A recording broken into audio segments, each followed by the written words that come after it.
Parents మెచ్చిన university Sankalchand Patel university Gujarat. So పాటను ఎవరు పొగిడినా ఆ పొగడ్తలు మీకు చెందుతాయి, లిరిక్స్ రాసిన వాళ్ళకి చెందుతాయి, అనిరుద్ధి గారికి చెందుతాయి, అందరికీ చెందుతాయి. అవునండి. సో మొత్తం ఈ కాంప్లిమెంట్స్ చాలా వచ్చినాయి కదన్న, అద్భుతమైన కమెంట్స్ లో కానీ డైరెక్ట్ మాట్లాడిన వాళ్ళు కానీ. వీటిలో మీకు పర్సనల్లీ బాగా నచ్చింది ఏంటి? వచ్చిన కాంప్లిమెంట్స్ లో బెస్ట్ కాంప్లిమెంట్ ఏంటి? బెస్ట్ అంటే అందరు కూడా ఎక్కడ నాకు మ్యాక్సిమం నేను చూసిన ఎక్కడా నన్ను అదేంది తిట్టినట్టు కానీ లేకపోతే ఇంకే రకంగా కానీ ఇంకో రకంగా ఏం ఇవ్వరు అనిలే పాపం. చాలా అందరు కూడా పాజిటివ్ వేలోనే చింపేసావు, అత్తరు కొట్టేసావు, పగల కొట్టేసావు, అది మంచి అందరు కూడా అదే రకంగా చేసినారు. నిజంగా అందరికీ థ్యాంక్స్ చెప్పుకోవాలి నేను ప్రతి ఒక్కరికి. మీరు ఇన్స్టాగ్రామ్ వాడతారన్నా? ఎక్కువే వాడతాను, ఎక్కువ చూస్తూ ఉంటారు? వాడుతుంటాను. సో మొత్తం అందరూ ఇదే సాంగ్ పెట్టేస్తున్నారు ప్రతిదానికి, వాళ్ళ పర్సనల్ పోస్టులు అన్నిటిలో అందరూ ఓన్ చేసుకుంటున్నారు. ఒక్కొక్క ఇప్పుడు ఒక నాయకుడు ఉంటాడు, ఇంకా ఒక బస్తీ లీడర్ ఉంటాడు, ఎంతెందుకు మన క్రికెట్ లో కూడా పెట్టినారు. బాబా చాలా బాగా అనిపిస్తుంది అది అందరికి వెళ్ళిపోవటం. అబ్రాడ్ లో కూడా మంచి అది. సో మీకేమన్నా పర్సనల్లీ ఎవరన్నా ఈ కథ గురించి మాట్లాడుకోవడం ఏమన్నా చేశారా? ఎలా ఉంటుంది సినిమా అని, అంటే కథ కాదు కానీ సినిమా ఎలా ఉంటుంది అనే విషయం ఆ టైంలో మీరు అక్కడికి వెళ్ళినప్పుడు ఎవరన్నా చెప్పడం ఏమన్నా జరిగిందా? సినిమా గురించి కథల గురించి వాటికి మనం అంటే మన దగ్గర రివీల్ చేయలేరు కదా. ఏదో ఈ సాంగ్ వరకి ఇట్లా మనం వింటే తెలిసిపోతుంది అది. అవును, ఇప్పుడు ఆ పాటలోనే మూవీ ఎలా ఉండబోతుంది, ఏ రకంగా ఉండబోతుంది అనేది. అదే ఒక అణచబడ్డ జాతి కోసం పోరాటం చేస్తున్న నాయకుడి కథ. ఎలాగో కాకి చెప్పారు, కాకి ఒక టాటూ కనిపించింది, ఆ టాటూ వేయించిన వ్యక్తిని ఒకరిని చూపించారు. కథ అర్థమవుతుంది, ఏంటో కథ ఏంటో అర్థమవుతుంది నిజంగా. అసలు అదే ఇది ఇప్పుడు తెలుగులో అటు హిందీలో కూడా బ్రహ్మాండంగా అసలు సక్సెస్ అవుతుంది సాంగ్, మంచిగా చేసినారు. ఇప్పుడు హిందీలో మీరు పాడారా? మీరు పాడా? హిందీలో కూడా మీదేనా వాయిస్? హిందీ తెలుగు రెండు నేనే ఓకే, నేను తెలుగు ఒకటే అనుకుంటున్నాను. కాదు హిందీ పాడా. మామూలు హిందీ వచ్చానా బాగా, హైదరాబాదీ కాబట్టి. హైదరాబాద్ లో ఉన్న వాళ్ళు మనకు హిందీ అప్పుడప్పుడు మాట్లాడుతుంటాము చేస్తుంటాం కాబట్టి ఇబ్బంది ఏమనిపించలేదు. హిందీ వాళ్ళ కమెంట్లు ఏమన్నా చూసారా? హిందీ వాళ్ళు కూడా అచ్చా హై ఓ హై వాళ్ళు కూడా. లేదు హిందీ లిరిక్స్ పాడండి ఒకటి, ఏమన్నా చిన్న చిన్న చరణం ఏదైనా పాడండి ఒక. అది సేమ్ ఆయా షేరే అది కొన్ని. కాకపోతే జట్టులో భాయ్ అనేది మన జడలు హోయ్ ఉంది అట్లా అన్నమాట. అది ఎట్లంటే యాక్చువల్లీ ఆ రోజు నాకు లిరిక్ ముందే పంపలేదు, అక్కడ స్క్రీన్ పెట్టినారు, స్క్రీన్ మీద సాంగ్ వచ్చింది, చూసుకుంటూ పాడినాం అనమాట. అక్కడే ఇంకా మనకి అంటే ఏం ఇబ్బంది లేకుండా పోయింది.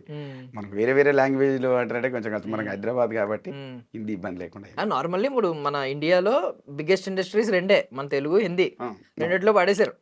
వెళ్ళిపోయినట్టేనా ఇప్పుడు ఇండస్ట్రీలో అడుగు పెట్టినట్టేనా? మీరు అడుగు పెట్టినట్టు ఇక్కడ నుంచి వినొచ్చా పాటలు ఎక్కువ సినిమాల్లో? అది మన మీద మనకేం తెలుసు. సరే మన వాయిస్ ఎవరెవరికైతే నచ్చుతో వాళ్ళు పెట్టుకుంటారు, ఇంకా లేకపోతే మన వ్యవస్థ మనకుంది అంతే కదా. మరి కొన్ని ఏళ్ళ చరిత్ర మనకు, అప్పటి నుంచి కూడా ఎంతో మంది కళాకారులు మన దగ్గరకు వస్తున్నారు. ఎప్పుడు నాకు ఒక 20-25 మంది టీం ఉంటుంది, ఎప్పటికి ఉంటుంది నాకు. ఏ కార్యక్రమానికి వెళ్ళిపోతుంటాం, చేసుకుంటాం, హ్యాపీగా బతుకుతాం. ఇక్కడ నుంచి ఏమన్నా కార్యక్రమాలు పెట్టినప్పుడు బయట ఈ పాట అందులో ఉంటుందా ఖచ్చితంగా? ఇక ఊరుకుంటారా? హోలీ పండుగ రోజు అడిగారు, అన్నా ఆయాషేర్ ఏటమే పాట వేగితే అక్కడ ఫుల్ ఎంజాయ్ బాగా చేసినారు అందరు. సూపర్. సో ఈ రోజు జానపద గీతానికి వచ్చిన ప్రాముఖ్యత, ఐ మీన్ ఎంత ప్రయారిటీ ఇస్తున్నారనేది చూస్తే హ్యాపీగా ఉంది. ఇప్పుడు ఎందుకంటే ఇప్పుడు బయట నీవు వాసన చెప్పిన సినిమా పాటల కంటే ఈ జానపద గీతాలకు, ఫోక్ సాంగ్స్కే అవును అసలు ఎక్కువ వ్యూస్ కానీ అసలు మంచి ఆదరణ ఉంది.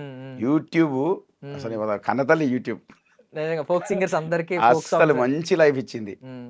యూట్యూబ్ లో మంచి కొత్త వాళ్ళు మంచిగా డాన్స్ చేస్తున్నారు, పాడుతున్నారు. ఫోక్ అట్లా వెళ్ళిపోయింది అనుకోండి. ఇప్పుడు అంత ఇంకో ప్రతి సినిమాలో కూడా ఇది లేకపోతే నడతలేదు కదా. ఒకప్పుడు ఎంటర్ కావాలి జానపదం అంటేనే, ఫోక్ సాంగ్ అంటేనే కొంచెం ఇబ్బందిగా ఉండే, మారింది.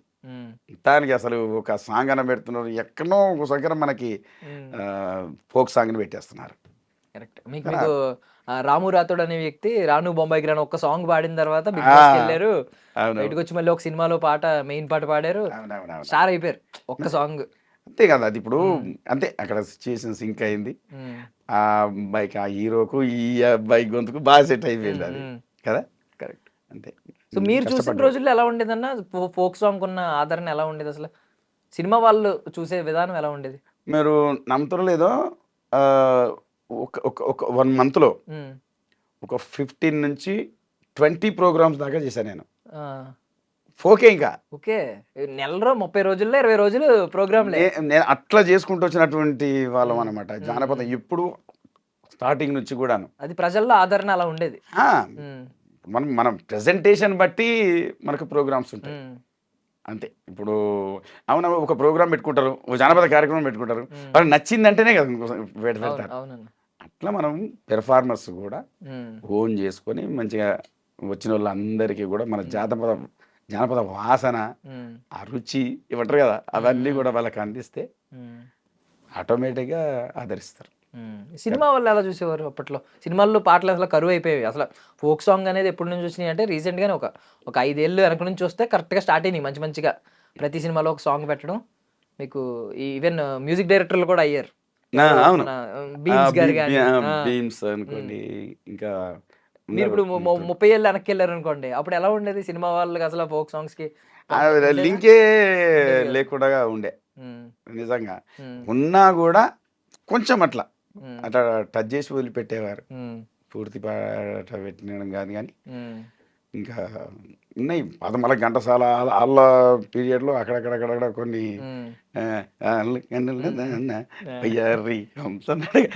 అంటే కొంత ఆ బీట్లు పడేటివి అక్కడక్కడ వినిపించేది. ఆ తర్వాత మనం ఇది కూడా మనం కూడా ఎర్వాక సాగారు అప్పుడు ఉన్నాయి. అప్పుడు కూడా ఆ బాడీలో జానపద బాడీ వాటిని సినిమాటిక్ గా మార్చుకునేవారు, సినిమాటిక్ గా మార్చుకొని చేసేవారు. ఇప్పుడేమో ఇప్పుడున్నటువంటి పరిస్థితులు కూడా అంతే. ఇప్పుడు డైరెక్ట్ పెట్టడానికి కూడా ఇష్టపడుతున్నారు. ఒరిజినల్ సాంగ్ ఎలా ఉందో అలా పెట్టడానికి ఇష్టపడుతున్నారు, క్రియేట్ చేసుకుంటున్నారు.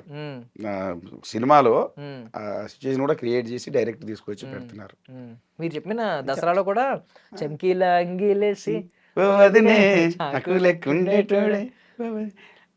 అది కూడా మన షామే మంచి అది అయిపోయింది.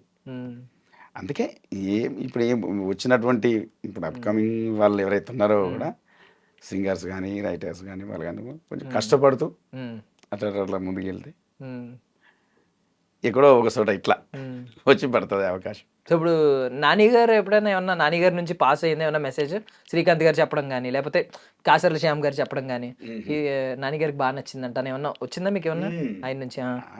ఆయనకు అంతా ఫస్ట్ ఆయన వినాలి కదా, ఆయన విన్నాకనే ఓకే అన్నాకనే దీని ముందుకు వచ్చింది అది వ్యవస్థ. ఆయన బాగా ఇష్టపడ్డాడంట. సినిమా కొంచెం త్వరగా రిలీజ్ అవుద్దని అనుకున్నాం, ఇంక టైం పడుతుంది మరి ఎందుకో తెలియదు కానీ. అంటే అంత ఉంది టేకింగ్, అసలు ఆయన కాంప్రమైజ్ కాడు. అబ్బో అసలు నార్మల్ అయితే ఈ నెల వచ్చేస్తుంది అని అనుకున్నాం అందరం, ముందు చెప్పిన డేట్ల వైజ్ అయితే. ఇప్పుడు కొంచెం లేట్ అవుతుంది, బట్ ఎంత లేట్ అయినా వెయిటింగ్ అలాగే ఉంటది. బాగా కష్టపడుతున్నారు అందరూ కూడా. And for more videos, please subscribe to iDream. Please subscribe to iDream. Please subscribe iDream. And please subscribe to iDream. For more videos, subscribe to iDream. please like, share and subscribe to the channel. Congratulations, iDream. Subscribe to iDream. Subscribe to iDream. So subscribe to iDream Media. iDream ki iDream team andarki huge congratulations. Please subscribe iDream Media. Please subscribe to iDream. Subscribe iDream. Please subscribe to iDream. iDream అంటే నా కళల ఛానల్ను subscribe చేసుకున్న నోరు తిరుగుతలేదు, మీరైతే గంట గుర్తు కొట్టండి. For more such videos, please subscribe to iDream. Subscribe to iDream. Please subscribe to iDream. Please subscribe iDream Media. Please do subscribe to iDream. Please subscribe to iDream Media. For best entertainment and information, please subscribe iDream. And don't forget to subscribe to iDream.